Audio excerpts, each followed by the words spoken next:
sure he has good friends. Look at them. They came to rescue shoveling.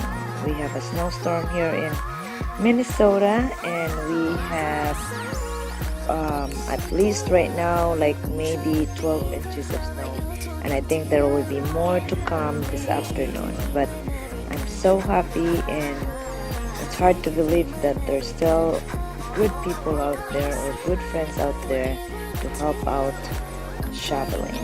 Good job, John, and thanks for helping out. And I'm so happy that you have a good friend.